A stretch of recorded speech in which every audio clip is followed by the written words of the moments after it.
우리를 구원해 주시옵소서. 구원받은 자는 하나님의 자녀의 권세를 누릴 수 있게 해 주시옵소서. 하나님의 자녀된 권세를 누림에 있어서 그것이 오히려 오만과 자만으로 오도되어지지 않도록 절제와 지혜를 가질 수 있게 해 주시옵소서. 주께서 이 목적을 위하여 이 시간에도 우리에게 예배하게 하시고 또한 주의 말씀을 듣고 상고하게 하는 줄로 믿습니다. 구원받은 자는 하나님의 마음을 깊이 헤아리는 시간이 되게 해주시고, 구원을 아직 받지 못한 자는 이 말씀을 듣는 가운데에 복음을 들을 수 있는 기회가 있다고 하는 이 소중한 자신의 시간을 생각하게 해 주시옵소서. 모쪼록 이 한 해에 이 공동체와 우리의 예배와 모든 사역을 통하여서 사람들이 예수를 믿고 구원을 얻는 놀라운 일들이 일어나게 해주시고, 또는 예수를 믿되 방황하고 예수 믿지 않는 자처럼 허접하게 사는 사람들은 이 교회의 예배와 사역을 통하여서 정신을 차리고 그리스도인답고 하나님의 자녀된 권세를 누릴 만한 사람으로 정리가 되게 해 주시옵소서. 주신 말씀을 붙잡고 이 말씀 통하여 주님이 우리에게 말씀하고 계시는 것을 믿고 나아갑니다. 깨닫게 해 주시옵소서. 깨닫는 바를 믿게 해 주시옵소서. 예수님 이름으로 간절히 기도드리옵나이다. 아멘.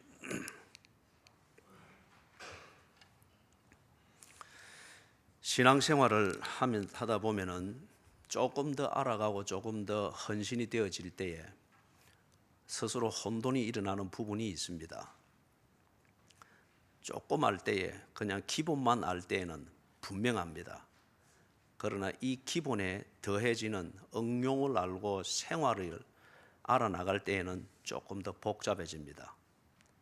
이 기본의 원리를 또는 진리를 어떻게 구체적으로 밥상에서 실천하고, 일하는 현장에서 실천하고, 교회에서 동질의 사람들과 같은 생각을 가진 사람들과 교제할 때는 어렵지 않으나, 나와 생각이 다르고 형편이 다르고 또는 교인이라고 할지라도 다른 교회에 속해 있거나 다른 교파의 사람들과 교제를 할 때는 이게 또 복잡합니다. 그럴 때에 간혹 스스로 좀 덫에 걸리게 되죠. 정말 예수를 믿는다고 하는 게 뭔가? 성경은 하나인데 왜 이리 복잡한가? 그렇게 해서 스스로 덫에 걸리게 됩니다. 이런 문제에 대하여서 지금 대답을 하는 겁니다.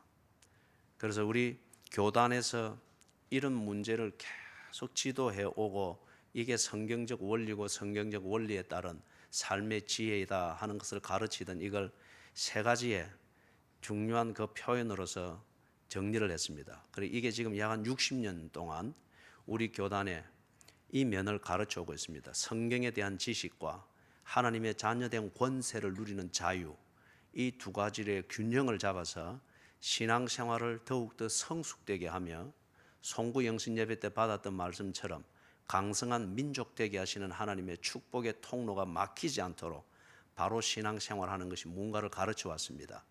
그 세 가지는 첫째 하나님 중심, 둘째 성경 중심, 셋째 교회 중심입니다. 복잡할 때 하나님 중심으로 판단하십시오. 헷갈릴 때에 성경 중심으로 사리를 분별하십시오. 우선순위가 정리가 안 될 때에 교회 중심으로 우선순위를 정리하십시오. 알고 그렇게 할 수 있는 경우보다 모르기 때문에 헷갈립니다. 그럴 때에 헷갈리는 상태에서 떠내려가지 않도록 하기 위하여서 자기를 관리하고 신앙생활 그리고 강성한 민족 되게 하시겠다는 하나님의 축복의 통로에 바른 길에 머물러 있을 수 있도록 자기를 관리하는 지혜는 이겁니다. 이해가 안 되더라도 하나님 중심으로 가치를 판단하시고, 이해가 안 되더라도 성경 중심으로 사리를 분별하시고, 이해가 안 되고 납득이 안 되더라도 교회 중심으로 우선순위를 정리하고 그 우선순위를 지키십시오. 지나고 나면은 그게 옳은 줄 알게 됩니다. 그래서 오늘 그 중에서 하나님 중심 이 부분에 대하여서 좀 살피도록 하겠습니다. 그리고 다음 주일은 성경 중심, 그게 무엇을 의미한가를 살피고, 그 다음 주일은 교회 중심, 그게 무언가를 살피고, 그런 다음에 이 모든 것은 믿음에 근거합니다. 하나님을 아는 지식과 그 지식에 내 인생을 전폭적으로 얹어놓는 이게 믿음입니다. 그래서 이 믿음이 무엇인가, 이걸 히브리서 11장을 한 몇 주간에 걸쳐서 강의를 하면서 믿음이 무언가를 정리를 하겠습니다. 이 모든 것을 하는 것은 우리가 송구 영신 예배 때에 그 약속의 말씀을 받고, 그리고 지난 주일 신년 예배를 통하여서 성경을 믿는 것이 믿음입니다 하는 이것을 정리를 했습니다. 그래서 그것에 대한 구체적인 설명과 디테일로서 지금 이 시리즈를 앞으로 몇 주간 해 나가게 될 것입니다. 오늘 그 첫 번째로서 하나님 중심, 우리가 하나님의 영광을 위하여 살아야 됩니다. 이게 어떤 면에서 우리 주부들이 요리를 나름대로 마음을 먹고 만들다가 생각한 대로 안 될 때에 그냥 거기에 된장 풀어버리고 고추장 풀어가지고 맛을 그냥 전통적으로 만들어 버리면 뭐가 돼도 됩니다. 우리가 이걸 보고 찌개라고 그럽니다. 그 때문에 찌개는 누구나 만들 수가 있습니다. 그래서 하나님의 영광을 위하여, 이게 우리의 신앙생활을 지 마음대로 하고 아무 초점도 없이 함에도 불구하고 그것을 합리화시키는 것, 내 양심의 가책을 땜방질하고 동시에 나를 보는 사람들의 그 눈과 시선에 도덕의 커튼을 쳐버리는 그러한 수단으로서 하나님의 영광을 위하여 하는 이걸 많이 사용을 하고 있습니다. 그런데 문제는 하나님의 영광을 위하여 분위기는 잘 잡는데, 그리고 그 현장에서는 비방받을 일이 없고 해댈 게 없이 보이는데, 하나님의 영광을 위하여 또는 하나님이 이리 말씀하셨다, 하나님이 나를 부르셨다, 늘 그렇게 말하는데 그 사람의 삶에서 하나님의 하나님다움이 나타나지를 않습니다. 그 사람을 보면서 예수를 믿는 사람이 없습니다. 하나님의 영광을 위하여 무엇을 말하고 이리 했다 저리 했다 말하는데, 그런데 그 가정에서 내면을 볼 때에 신앙적 고백을 위하여서 뭔가 우선순위가 정리된 가정 생활이 안 보입니다. 그러면 하나님의 영광을 위하여 이거는 뭐냐 이거예요. 또 다른 종류의 명심보감과 다를 바가 뭐가 있겠느냐는 거죠. 하나님의 영광을 위하여, 이거는 다름이 아니라 하나님 중심을 말합니다.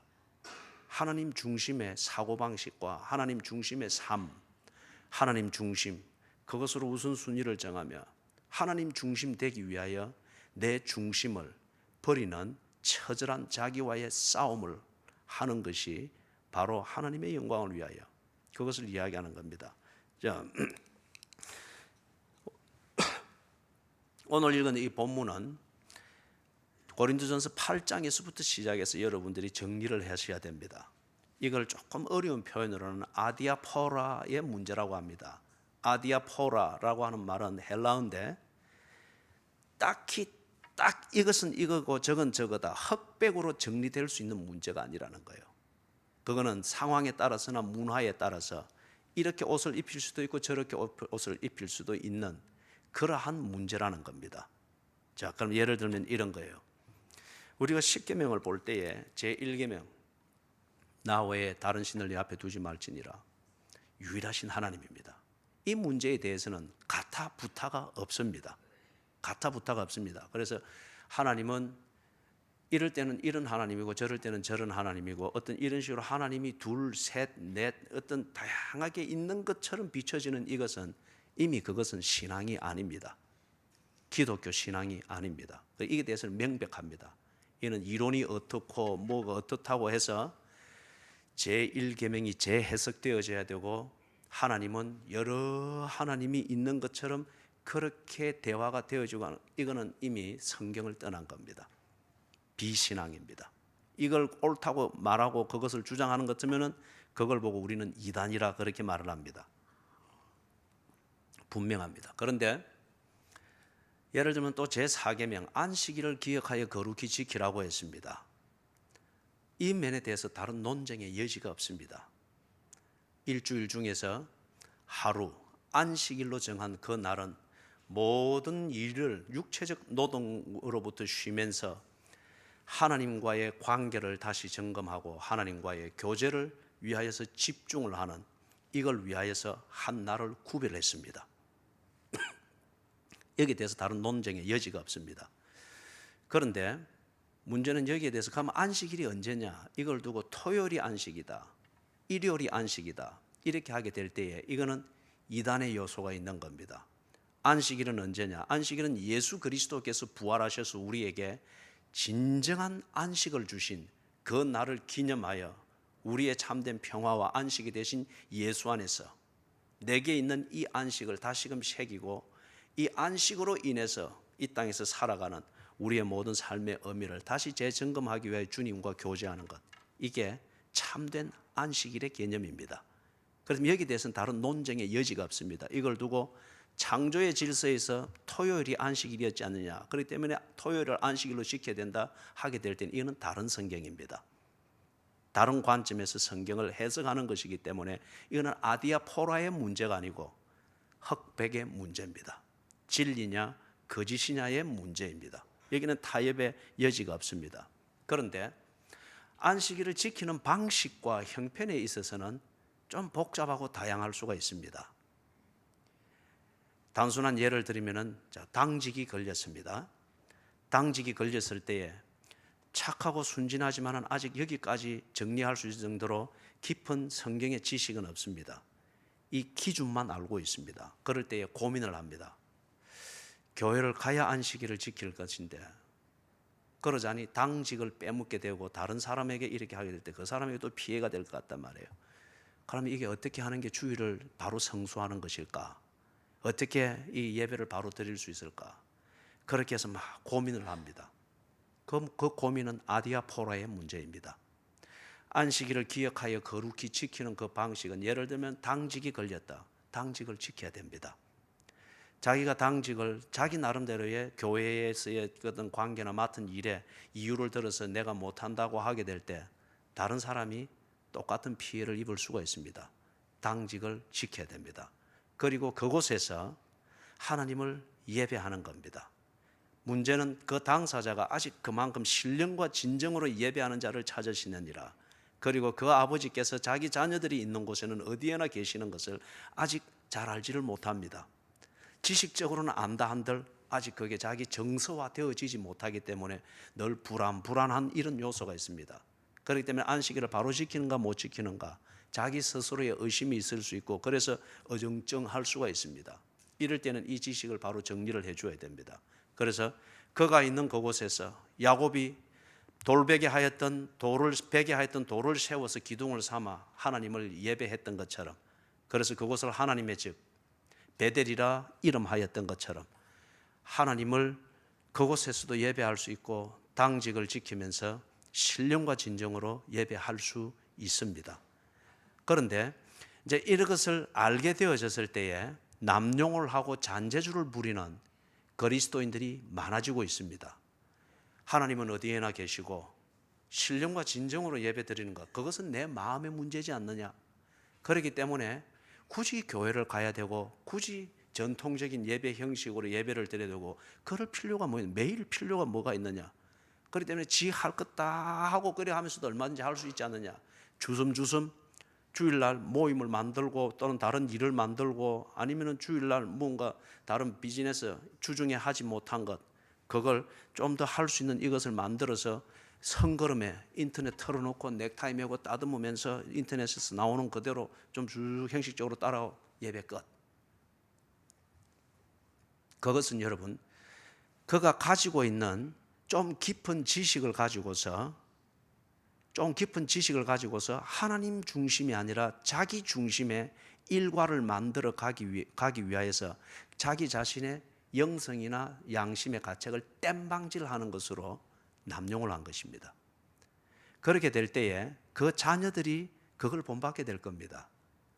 또는 직장에서 그런 것을 이야기를 하면서 자기가 많이 알고 있고 또는 교회에 무슨 중직을 맡고 있는 것이 알려졌을 때에 저런 분도 저렇게 하게 될 때 직장 신호에서 만난 이제 갓 예수를 믿고 기본만 알고 있는 사람들도 그런 식의 잔재주가 신앙생활이고 예수를 잘 믿는 것인 줄 알고 그렇게 본받게 될 겁니다. 이래 될 때는 내가 알고 있는 지식은 바를지 모르지만 이 지식을 가지고 신앙생활하는 나의 자유로 인해서 사람을 구원의 길에서 멸망의 길로 오도하는 역할을 하게 되는 겁니다. 안식일을 어떻게 지킬 것인가, 주일 성수를 어떻게 할 것인가, 방식의 문제는 문화를 고려할 수 있고 상황을 고려할 수 있습니다. 그렇기 때문에 아디아포라의 요소가 있습니다.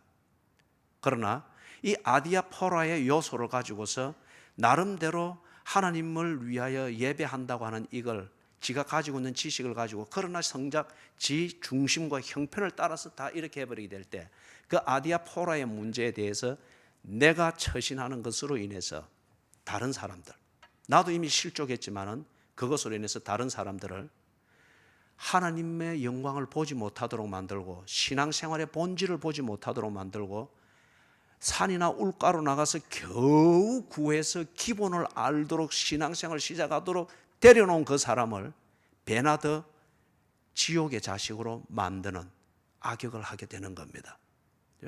이걸 지금 여기서 정리를 하고 있는 거죠. 그래서 8장에서 보면은 우상 숭배의 문제가 나옵니다. 이건 역시 기본과 아디아포라의 문제를 품고 있습니다. 자, 여러분, 우상 숭배 10계명에 내 앞에 다른 신을 두지 말지니라.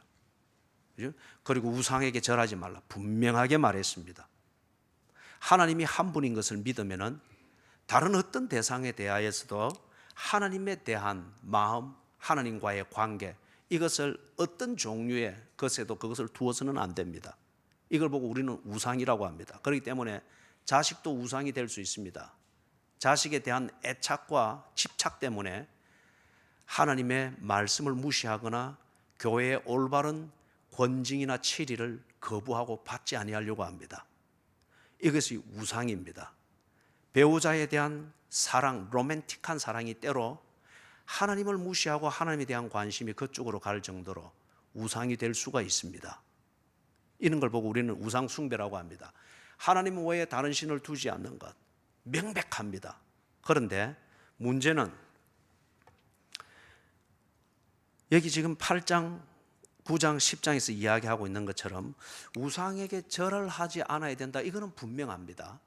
그런데 우상 숭배를 하지 않기 위해서 어떤 사람은 우상에게 드린 제사 제물을 먹지 않겠다고 합니다.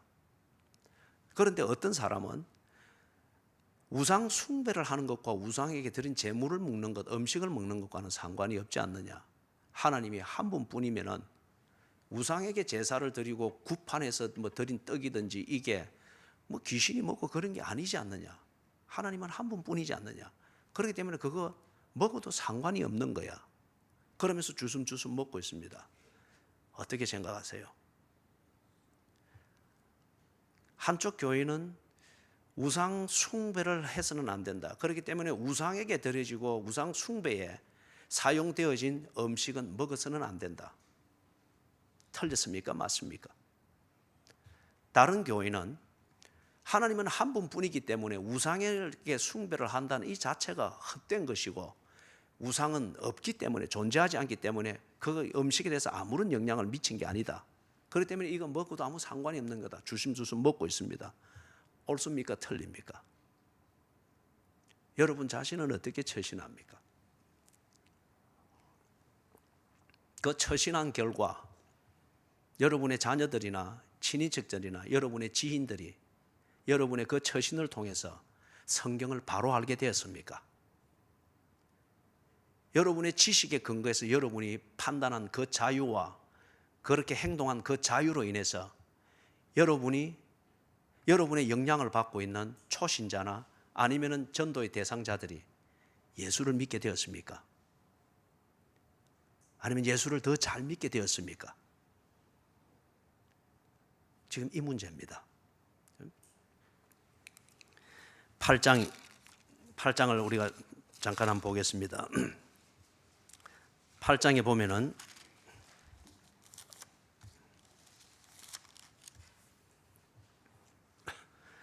7절에 고린도전서 8장 7절에 그러나 이 지식은 모든 사람에게 있는 것은 아니므로 어떤 이들은 지금까지 우상에 대한 습관이 있어 우상의 제물로 알고 먹는 거로 그들의 양심이 약하여지고 더러워지느니라. 여기서 말하는 지식, 그러나 이 지식은 하는 이 지식이라고 하는 것은 하나님은 한 분뿐입니다. 그리고 우상이라고 하는 이 실체는 없습니다. 사람이 필요에 의해서 만든 것일 뿐입니다. 그렇기 때문에 우상 여기에 제물을 드리고 한다고 해서 귀신이 내려와서 먹고 그런 것 없습니다. 이게 지금 여기서 말하는 이 지식입니다. 그런데 이 지식이 모든 사람에게 다 있는 것은 아니라는 거예요. 모든 사람에게 다 있는 것은 아니라는 거예요. 그렇기 때문에 내가 이 지식에서 정리가 되어졌다. 그리고 이 지식대로 행할 자유가 있다고 해서 그 지식 플러스 자유를 가지고서 이렇게 막 해버리게 될 때에 이 지식이 이 수준까지 이르지 못한 그 사람들은 이걸 보면서 실족하게 된다는 거예요. 저 목사님이 우상에게 숭배한 저 재물을 먹네. 저런 식으로 우상 숭배를 하네. 저래도 되는가? 아직 이만한 지식을 가지지 못한, 그러나 순수한 마음으로 교회를 다니고 신앙생활을 시작한 사람들이 이걸 보면서 하나님에 대해서, 신앙생활의 본질에 대해서, 정말 신앙인들이 지켜야 될 그 자유에 대해서 심각하게 오해를 하게 되어지고 실족해 하게 되어진다는 겁니다. 9절에서부터 12절을 제가 읽어보겠습니다. 그런즉 너희의 자유가 믿음이 약한 자들에게 걸려 넘어지게 하는 것이 되지 않도록 조심하라. 지식 있는 네가 우상의 집에 앉아 먹는 것을 누구든지 보면 그 믿음이 약한 자들의 양심이 담력을 얻어 우상의 재물을 먹게 되지 않겠느냐.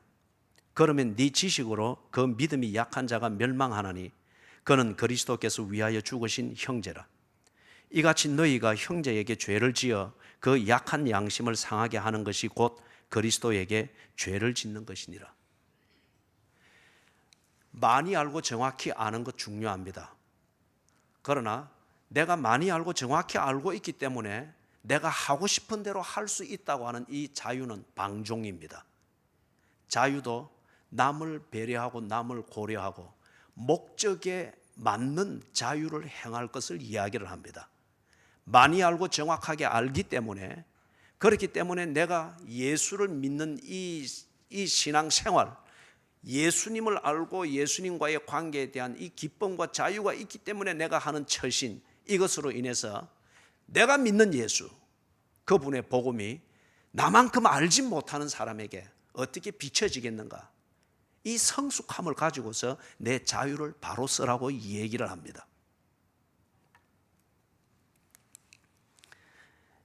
그래서 13절에 바울이 그렇게 얘기를 합니다. 그러므로 만일 음식이 내 형제를 실족하게 한다면 나는 영원히 고기를 먹지 아니하여 내 형제를 실족하지 않게 하리라. 자유는 목적을 성취하는 데 쓰여져야 하는 것을 이야기를 합니다. 내가 고기 먹고 싶은 충동을 내 마음껏 먹기 위하여서 자유를 쓰는 것, 이것은 유치한 거라는 거예요. 많이 알고 정확히 알지만 그 지식을 가지고 사는 방식은 너무 유치하고 이기적이고 에고이즘의 노예가 되어져 있는 것을 얘기를 합니다. 그래서 목적이 뭐냐? 그리스도인의 목적은 한 사람이라도 더 구원에 참여케 하는 겁니다. 예수 믿는 부모의 목적이 뭐냐? 가족들이 예수를 바로 믿도록 축복의 통로가 되고 계시의 통로가 되는 겁니다. 그렇기 때문에 고기 한번 못 먹는다고 해서 이 목적이 안 이루어지는 것도 아니고, 고기 한 번 더 먹는다고 해서 그것 때문에 목적이 이루어지는 게 아니라는 거예요. 예수를 바로 믿고 가정의 축복의 통로와 계시의 통로가 바로 열릴 수 있다고 하는 것 같으면, 그렇다고 하면 내 자유, 이 자유를 성숙하게 쓸 수 있지 않겠느냐. 목적을 위해서 불편함을 감수하는 것, 자유입니다. 목적을 위해서 절제하는 것, 성숙한 자유입니다. 자유를 성숙하게 사용하는 겁니다. 목적을 위해서 해야 할 바에 집중하는 것, 용기 있게 자유를 쓰는 겁니다.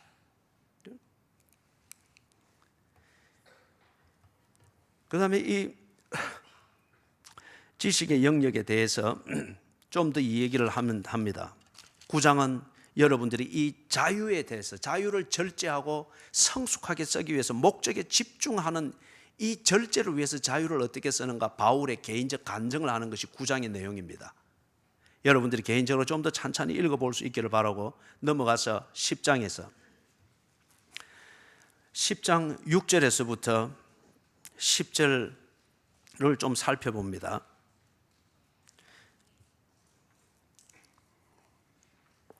6절, 이러한 일은 우리의 본보기가 되어 우리로 하여금 그들이 악을 절개한 것 같이 절개하는 자가 되지 않게 하려 함이니라. 앞에 1절에서부터 5절까지 해서 말하는 것은 이스라엘 백성들이 다 같이 하나님이 베푸시는 은혜 속에서, 광야에서 예를 들면 만나를 먹고 하나님이 베푸시는 은혜의 기적을 보고 인도하심 속에서 광야라는 여정을 함께 가고 있습니다. 그런데 그 40년의 여정 동안에 어떤 백성들은 죽었습니다. 어떤 백성들은 누가 봐도 하나님이 내린 벌이라 여겨질 그 비참한 죽음을 죽었습니다. 같이 하나님의 은혜를 받고 하나님의 인도함을 받고 있고 하나님의 임재를 볼 수 있고 깨달을 수 있도록 불기둥과 구름기둥을 같이 경험을 하고 있습니다.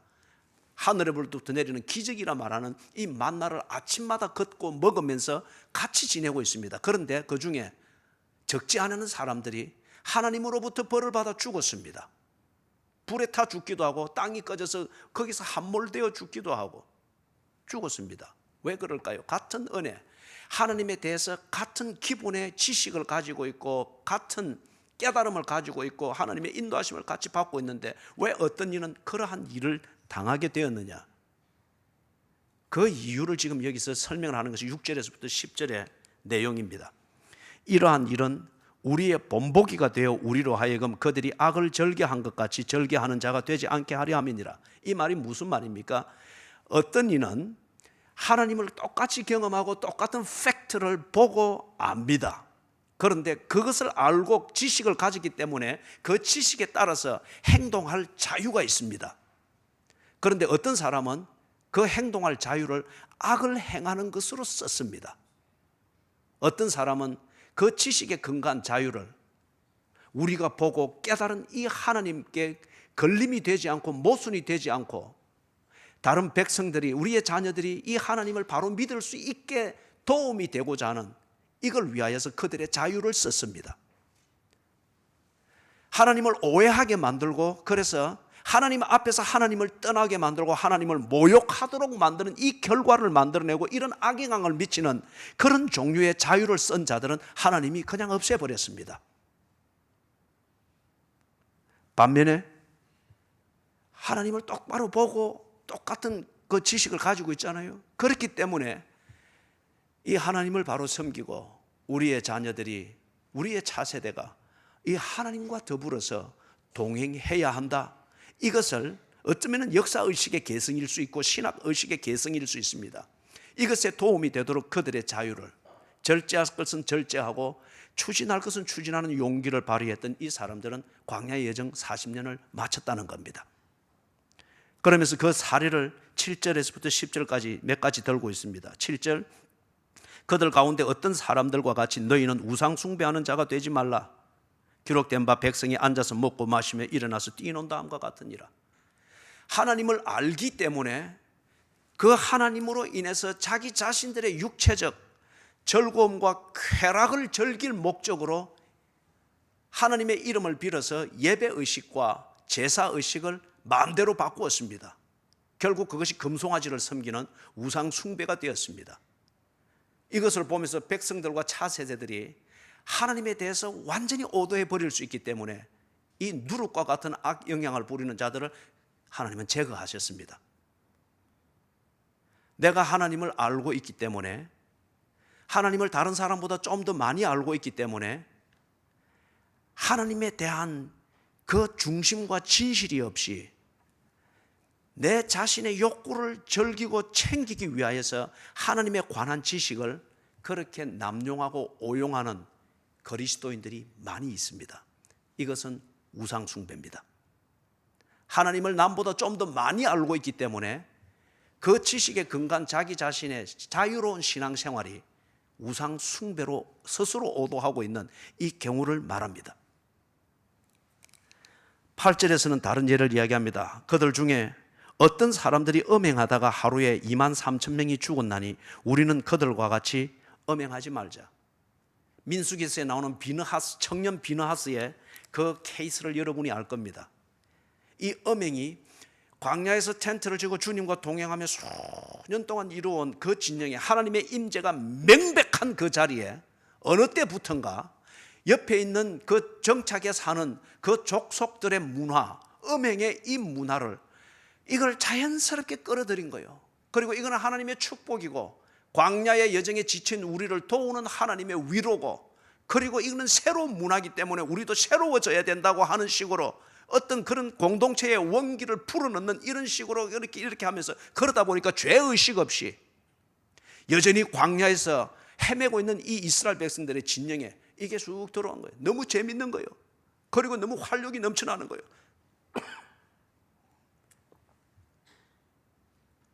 어떤 면에서는 다른 사람들이 말할 때 도덕에 갇혀 있을 때에는 이웃집 여인도 서로 보지 못하고 만나도 피해야 되는 이런 것이었는데, 이게 들어오고 난 뒤부터는 이웃집 여인, 담 넘어 여인, 담 넘어 남자, 이 막 경계나 긴장이 있을 필요가 없는 거예요. 교제가 너무 활발한 거예요. 너무 왕성한 거예요. 그리고 뭐 소위 말해서 막힐 게 아무것도 없는 거예요. 앉아서 몇 마디 이야기하면 이 텐트 들어가고 저 텐트 들어가고 말 그대로 네 집 내 집 문 닫을 필요가 없는 거예요. 이것이 공동체지. 이것이 정말 사랑이 넘치는 교제지. 이게 정말 하나님이 우리에게 주시는 위로지. 왜? 늘 기쁘고 사람마다 다 친구가 되고, 어쩌면 뭐 부부간에 권태감이 있어도 뭐 이쪽에서 충족을 시키니까 부부 권태감, 이게 또 여기 대리 만족이 되어졌으니 가서 또 뭐 이혼 필요 없이 그렇게 지내게 되어지고, 이게 하나님이 주시는 지혜구나. 그래서 여기 2만 3천 명이라 되어 있는 것, 그만큼 보편화되어지고 가고 있는 거예요. 여기에 대해서 하나님의 분노를 가지고 있던 청년 비느하스가 한 쌍이 어느 텐트로 또 들어가서 촐랑거리는 걸 보고 바로 현장에 가서 포개져 있는 남녀를 위에서 창으로 바로 찍어버린 거예요. 성경에 보니 그 창이 꿰뚫어서 땅에 박혔다고 했습니다. 하나님이 그것을 옳다고 했습니다.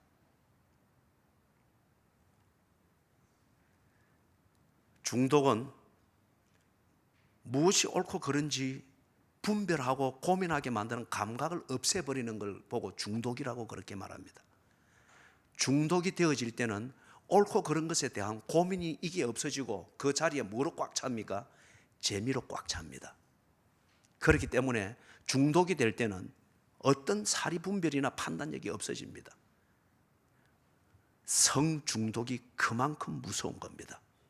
술 중독, 마약 중독, 속도 중독, 성중독. 하나님을 좀 많이 알고 있고 광야에서 이런 기적 저런 기적 체험하고 그때는 움직일 때마다 하나님의 임재를 보는 거지 않습니까? 이리 되다 보니까 그렇게 많은 지식과 현장감이 있는 이 지식을 가지고서 자기의 쾌락을 채우는, 이걸 가지고서 옆 민족이 하는 그걸 모델링을 삼아가지고 합리화시키는 거예요. 거기에 지가 알고 있는 신학 지식, 지가 알고 있는 성경 지식 좀 알고 있기 때문에 이게 양심이 묻어지면서 대범해진 겁니다.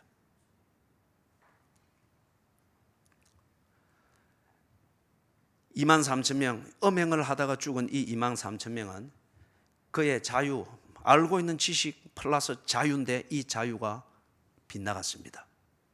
그래서 많은 이 이스라엘 백성들에게 악영향을 미치고, 그리고 하나님께서 그것을 제거해 버렸습니다. 세 번째 케이스를 이야기를 합니다. 9절에서 그들 가운데 어떤 사람들이 주를 시험하다가 뱀에게 멸망하였나니 우리는 그들과 같이 시험하지 말자. 조금 알고 좀 더 많이 알아갈 때에 사람이 성숙되지 않으면 시금방져집니다.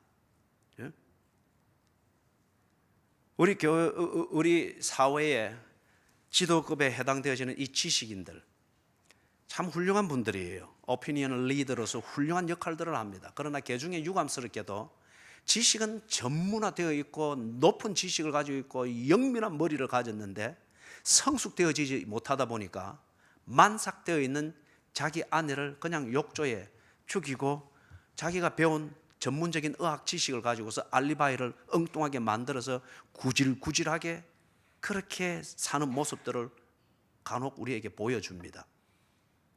하나님에 대해서 많이 압니다. 많이 경험했습니다.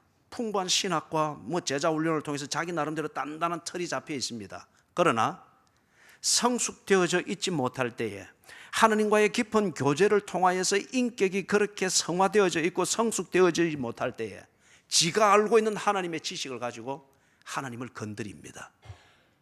하나님을 시험합니다.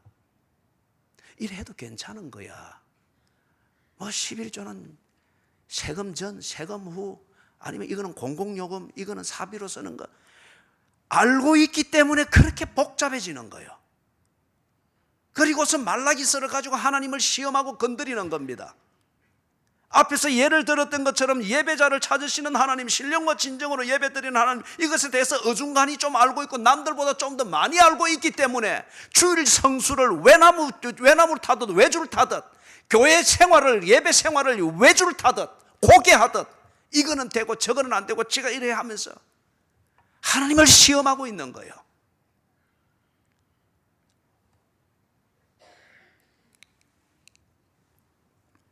시험하다가 어떻게 됐다는 거죠? 뱀에게 멸망하였다. 이게 민수기서에서 나오는 구리뱀 사건입니다. 하나님은 당신에게 옳다 그르다 판단받을 이유가 없습니다. 그래 되면 당신이 하나님입니다. 어중간한 성경 지식과 자기가 좀 알고 있다고 하는 것과 또는 경험했다고 하는 어떤 그런 신비한 체험을 근거로 해서 하나님을 시험하려고 하지 마십시오. 하나님은 옳다 그르다를 증명하지 않습니다. 더 건방지면은 그냥 불필요한 거 제거해 버립니다.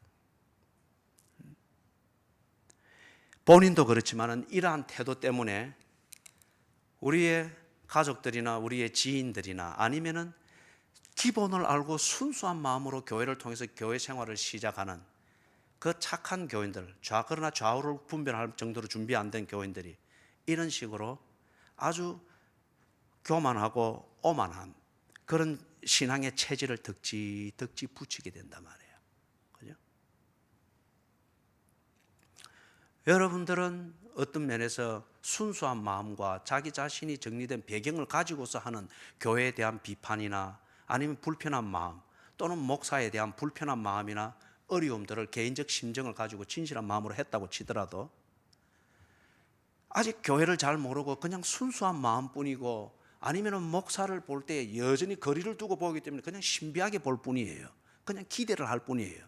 그럴 때 목사를 가까이서 보고 가까이 경험하고 많은 알고 있다고 해서 그걸 당신의 입장에서 이야기하게 됐을 때 그 초신자가 얼마나 큰 실족을 하게 되는지, 신앙의 진실을 배우고 교회의 그 아름다움을 배우기 전에 비판력부터 배우게 되는 거예요. 선입관을 가지게 되는 거예요.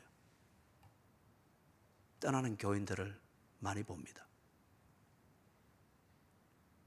왜 그래 갑니까?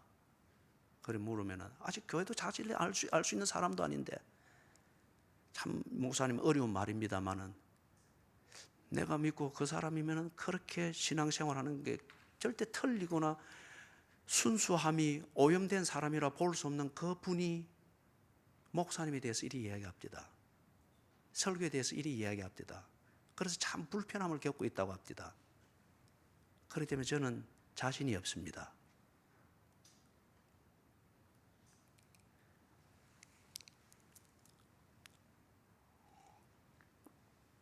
(10절) 그들 가운데 어떤 사람들이 원망하다가 멸망시키는 자에게 멸망하였나니 너희는 그들과 같이 원망하지 말라. 다단과 아비람과 고라입니다. 이들이 원망하는 데는 근거는 있습니다. 모세, 당신만 지도자냐? 왜 당신만이 지시를 하고 그렇게 하느냐? 그리고 좀 의논을 하고 민주적으로 해야 되지 않느냐? 어떤 이런 식의 원망을 막 일삼았습니다. 그래서 이들을 중심으로 해서 그 텐트 주변이 진영들이 쫙쫙쫙쫙 이 분위기가 쭉쭉 퍼져나가면서 단결을 해도 모자랄 판인 광야에서의 그 여정인데 이런 식으로 분열이 일어났습니다. 그럴 때에 하나님께서 이걸 심판했습니다. 왜냐하면 이 고라와 다단과 아비람이 그걸 요구를 했거든요. 모세, 당신이 옳은지 우리가 옳은지 하나님께 심판을 받으십시다. 하나님이 심판해 주셨어요. 이들이 있는 그 진영에 불이 나서 싹 다 타버렸습니다. 그리고 땅이 꺼지면서 거기에 사람들이 함몰이 되어버렸습니다. 그들이 원했던 심판이었어요. 왜 이리 무모한 짓을 하게 되느냐? 상당한 수준까지 알았기 때문입니다. 바른 지식일 수 있습니다. 그러나 그 지식을 가지고 행동하는 자유는 오도되어졌습니다. 부패한 자기의 양심 아니면 부패한 자신의 욕구를 채우고자 하는 그 자유, 이것을 위하여서 바른 지식이 하나님에 대한 그 현장감 있는 경험과 체험들을 그런 식으로 막 써버린 거예요. 언급하게 개입을 해서 정리했습니다. 11절 12절에서 바울이 이렇게 이야기를 합니다. 이 예들을 쭉 역사적 사례를 가지고 정리를 한 다음에 그들에게 일어난 이런 일은 본보기가 되고 또한 말세를 만난 우리를 깨우치기 위하여 기록되었느니라. 하나님을 바로 아는 것 중요합니다. 그리고 바로 아는 지식에 근거해서 자유를 목적을 위해서 써라, 이 말이에요. 그렇게 되지 아니할 때에 하나님을 알고 있기 때문에 그 아는 지식에 근거해서 네 중심성을 위하여서 그 지식을 쓰는 그걸 자유로 치부하게 될 때에 그런 본보기와 같은 일들이 일어난다는 거예요. 12절에서 그런즉 선줄로 생각하는 자는 넘어질까 조심하라. 이 말씀을 여러분들이 모두가 받기를 바랍니다. 선줄로 생각하는 자는 넘어질까 조심하라. 특별히 성경을 아는 만큼 조심하십시오. 예수를 오래 믿은 만큼 조심하십시오. 여러분들이 많은 체험이 있다고 생각하는 만큼 조심하십시오. 많이 알기 때문에 자유를 남용하고 방종할 수 있습니다. 이렇게 여러분이 점검을 하면 됩니다. 내가 성경을 많이 알고 많이 경험을 했기 때문에 나름대로 지금 그것이 하나님의 뜻이라고 확신하고 있는 것이 있기 때문에 지금 여러분의 삶에 하나님을 앞에서 하나님을 생각할 때마다 부들부들 떨림이 있습니까? 두렵고 떨림으로 예배 생활을 하느냐 말이에요. 두렵고 떨림으로 내 자식에게 이것이 정말 신앙의 본이 될까? 10년 뒤 이 자녀가 지 여자친구를 만나기를 시작하게 되어지고 성문화가 일상이 되어지는 그만큼 성장하게 되었을 때 오늘 내가 이렇게 생각하고 판단하고 이런 식으로 예배 생활하고 교회 생활하는 것, 내 자식이 하나님 중심으로 자기를 관리할 수 있는 그것에 도움이 될까? 부들부들 떨림으로 여러분이 그렇게 신앙생활을 못하고 있다고 하면 여러분이 가지고 있는 지식이 지금 여러분을 망치고 있습니다. 선줄로 생각하는 자는 넘어질까 조심하라. 지식만 가지고 있대 하나님과의 관계 안에서 성숙되지 못하면 단단한 자기 중심성으로 빠져버립니다. 그 결과 어떤 일이 일어났던가를 바울이 이스라엘의 역사를 통해서 네 가지를 우리에게 보여주었던 거예요. 그 사람들이 그렇게 결과를 볼 때까지는 전혀 몰랐습니다. 지가 알고 있는 신학과 지가 알고 있는 성경 지식과 내가 경험한 그러한 종교적 경험 이대로 되는 것이 맞다고 믿기 때문에 선줄로 생각했기 때문에. 자, 사랑하는 여러분, 말씀을 정리를 하겠습니다. 이것에 근거해 가지고 마지막으로 이 아디아포라의 문제를 정리를 합니다. 그래서 23절에 모든 것이 가하나 모든 것이 유익한 것은 아니다. 모든 것이 가하나, 다시 말해서 모든 것이 가하나 네 자유다 말이에요. 하나님의 자녀된 권세를 주장하면서 네가 할 수 있겠으나 그러나 유익한 것은 아니다. 두 번째 말하는 것은 모든 것이 덕을 세우는 것은 아니다. 내가 하는 그것 때문에 예수를 믿는 사람들이 더 잘 믿게 되어지고 예수를 안 믿는 사람들이 예수 믿는 것에 대해서 올바른 고민을 하게 되는 이러한 덕을 세우는 것이 아니다는 거죠. 24절에서 누구든지 자기의 유익을 구하지 말고 남의 유익을 구하라. 이건 지금 아디아포라의 영역에서 이 얘기를 합니다. 이걸 절대법이라고 하는 거. 하나님이 한 분이냐 여러 분이냐, 주의를 성수할 것이냐 말 것이냐, 이런 부분에 대해서는 이걸 반대하는 자들을 같이 세워주기 위해서 남의 유익을 구하는 그런 차원은 아니에요. 이거는 아디아포라의 영역입니다. 자, 그렇기 때문에 여기 23절 24절의 구조는 이런 겁니다. 23절과 같은 문제가 있을 때에는 무엇을 기준으로 해서 이것을 고민해서 판단하는가 하면 24절에 근거해서 판단하라는 거예요. 24절에 오늘 내가 바쁘기 때문에 교회 못 간다고 하여라. 뭐 어느 지금 가수가 그 뭐 히트 치고 있는 것처럼 말이에요. 바쁘기 때문에 못 간다고 하여라. 내가 못 간다고 하여라. 그죠? 그럴 때에 당신은 그렇게 할 수 있습니다. 그러나 그것을 보는 당신의 자녀가 교회 생활을 바로 할 수 있겠습니까? 그것을 보는 당신의 그룹의 초신자가 예배 생활이 신앙 생활에 중요한 덕목이 되는 것을 새길 수 있겠습니까? 23절과 같은 이 아디아포라의 문제는 24절의 이 결과를 연상을 하면서 그렇게 판단을 하시면 정확하다는 거예요.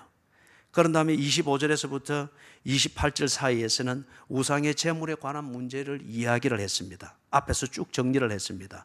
29절에서부터 30절 자유의 문제입니다. 내가 알고 있는 이 지식에 근거해서 신학이든 무엇에 근거해서 우상의 제물 먹지 뭐, 아니야 먹으면 안 되지 뭐, 자기가 자유를 행하면서 그렇게 판단을 할 수 있습니다. 그런데 내 이 자유 이것 때문에 한 사람을 실족해 만든다면, 특히 초신자, 착하지만은 아직 많이 알지 못하고 기본만 알고 있는 그 사람이 우상의 제물을 먹고 안 먹는 이 문제 때문에 그 초신자가 하나님은 귀신도 하나님이 되는구나 이렇게 생각한다고 하면은 그 고기를 먹도록 만든, 그 자유를 행하도록 만든 당신의 신학 지식이 무슨 의미가 있느냐 이거예요. 그걸 지금 이 얘기를 하는 거예요. 31절에서 바울이 총정리를 하면서 그런즉 너희가 먹든지 마시든지 무엇을 하든지 다 하나님의 영광을 위하여 하라. 하나님 중심으로 생각하고 행동하라는 겁니다. 다른 말로 말하면 이런 거예요. 여러분, 신명기 6장, 7장, 8장에 보면은 질투하시는 하나님, 이 속성을 가지고서 이스라엘 백성들이 어느 상황에서든지 하나님이 하신 약속, 계명, 명령을 생각해야 할 것을 말합니다. 하나님이 질투하신다는 거예요.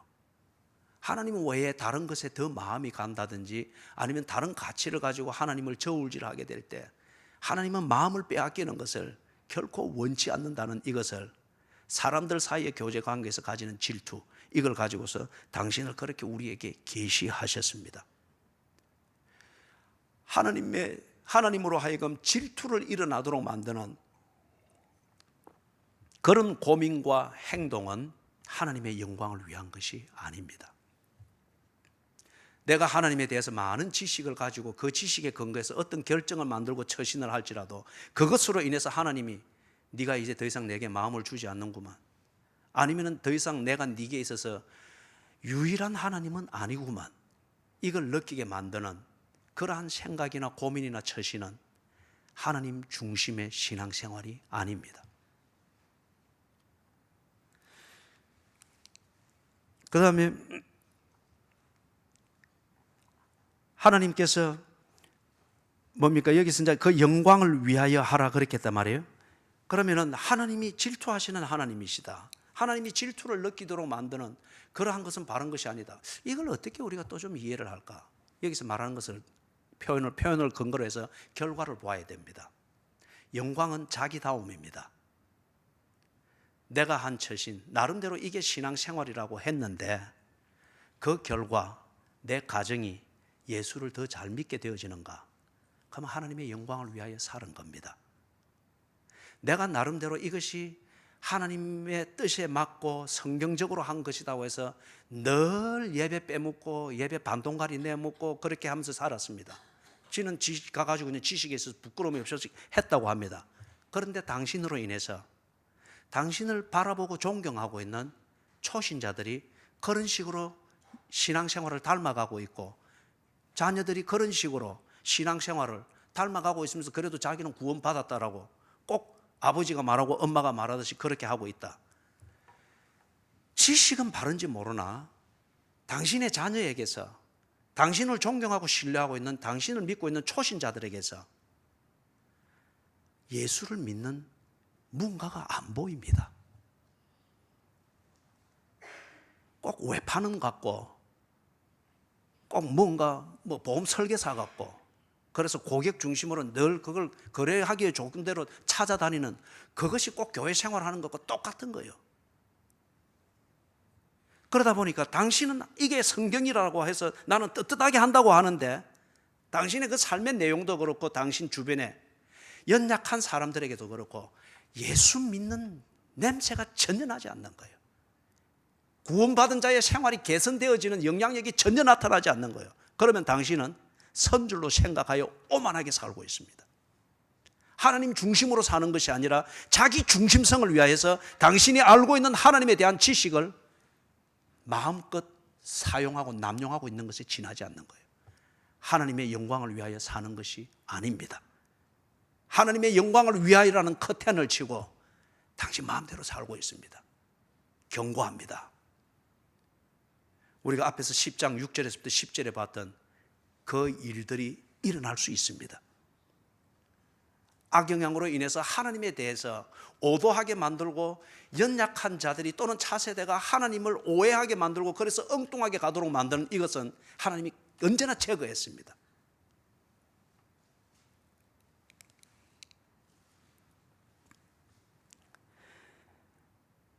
내가 살은, 그리고 내가 지금 처신하고 있는 것, 내가 하는 교회 생활, 내가 하는 신앙생활 또는 개인적인 사생활을 통해서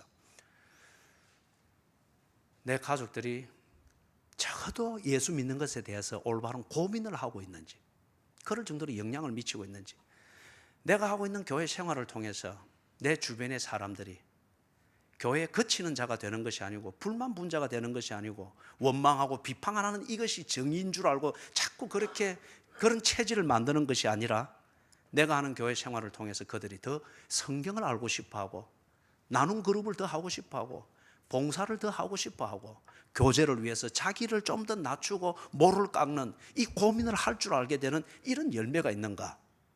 하나님의 영광을 위하여 교회 생활을 하는 겁니다. 하나님 중심성으로 생각할 때에 그것이 가능한 것이죠. 그래서 33절에 나와 같이 모든 일에 모든 사람을 기쁘게 하여 자신의 유익을 구하지 아니하고, 자신의 유익을 구하지 아니하고, 자신의 유익을 구하지 아니하고 많은 사람의 유익을 구하여 그들로 구원을 받게 하라. 많은 사람의 유익을 구하는 것, 이게 공치사를 해주고 기본적으로 이런 차원이 아니죠. 맨 마지막에 나오는 대로 그들로 구원을 받게 하라. 그래서 9장에 보면은 바울이 자기의 자유를 철저히 필요할 때는 절제했습니다. 제어했습니다. 한 사람이라도 더 복음에 참여시키기 위하여서. 이 똑같은 원리를 여기서 결론적으로 이야기하는 거예요. 그들로 구원을 받게 하라. 가정이 보다 더 예수를 잘 믿고, 특별히 자녀들이 예수 믿는 것을 지금은 모를지라도 자라가면서 지 의식을 가지고 지 인생을 만들어가기를 시작할 때 예수 믿는 것이 무엇인가를 두고 고민을 할 수 있도록 뭔가 하나님 심어놔야 됩니다. 그리고 그것을 위해서 교회 생활이 왜 소중한지, 교회 생활을 어떻게 하는지, 교회의 가르침과 교회의 전통과 교회의 진리를 어떻게 받아내고 그것에 순종하고 같이 어울리는 것이 교제의 근본이 되는 것인가를 고민하도록 만들고 그것을 배우도록 만들어야 됩니다. 그리 할 때에 여러분, 그들로 구원을 받게 하라. 은혜의 통로, 계시의 통로가 열려있게 되는 겁니다. 이게 아닌 것 같으면은 하나님 중심의 삶은 아닙니다. 하나님을 아는 지식을 가지고 내 중심을 합리화하기 위해서 짐승 같고 멸망당할 운명을 미화시키고 그것을 즐기기 위하여서 하나님 중심을 운운할 뿐입니다. 문제는 나 하나 멸망하는 것도 참 억울하고 비참한 일이지만 나를 신뢰하고 있는 내 주변의 사람들 역시 그것이 그런가 하여 그렇게 따라가다가 구원을 받지 못한다는 거예요. 아니면 예수를 믿었다 할지라도 정말 축복의 통로가 열리는 그런 신앙생활을 못하고 나를 답습하게 된다는 거예요. 사랑하는 여러분, 하나님 중심, 하나님을 중심하여 생각하고 판단하는 것, 그리고 그 관계를 만들어가는 것, 생활의 중심을 잡는 것, 그것이 믿음입니다. 하나님 중심으로 사는 것은 하나님의 영광을 드러내는 겁니다. 내가 하나님을 중심으로 산다고 하는 것을 강조하고 그 강조를 통해서 사람들이 나를 믿도록 만들 필요가 없습니다. 뭘 봤니? 하나님께 뭘 들었니? 하나님이 내게 이렇게 하라더니 그런 소리를 이제는 우리는 깨끗이 청소해버려야 됩니다. 내 속을 모르는 채 그런 말을 듣고 초신자나 순진한 사람들은 대단한 사람이네, 저 사람 하듯이 하면 되네, 오도하는 겁니다. 오히려 그런 걸 통해서 나는 선자라고 하는 걸 과시하는 것밖에 안 됩니다. 하나님 중심으로 사는 것은 무엇이냐? 하나님의 영광을 위하여 사는 것인데, 하나님의 영광을 위하여 살았다고 하는 것은 당신이 남기고 간 시간과 자리와 당신의 삶의 현장을 보면서 사람들이 예수 믿는 것에 대해서 생각하게 되는 영향력입니다. 당신들을 본받아서 교회 생활의 소중함과 그것이 계시의 통로가 되는 것을 생각하게 만들고 그것을 본받도록 만드는 영향력입니다. 그게 하나님의 영광을 위하여 했다고 말할 수 있는 삶의 내용입니다. 부디 하나님 중심, 이것을 터득하고 하나님 중심을 위하여 자기 중심성을 깨끗이 버리는 자기와의 싸움에서 승리하시기를 주님의 이름으로 축원합니다. 그래야 하나님 중심 되어서 이스라엘이 광야 생활할 때 하나님 중심이 된 것을 가시적으로 보여주었잖아요. 성막 위에서 불기둥과 구름기둥이 언제나 있으면서 그럴 때의 40년의 그들의 삶은 광야였지만 축복의 삶이었습니다. 그 신발이 헤어지지 아니했고 발이 부러뜨지 않았다고 했습니다. 하나님 중심의 이 삶과 인격과 생활이 딱 정리가 되어서 하나님이 주신 약속대로 강성한 민족을 이루리라, 이것이 여러분의 당대에서부터 일어나게 되기를 주의 이름으로 축원합니다. 아멘. 하나님 아버지,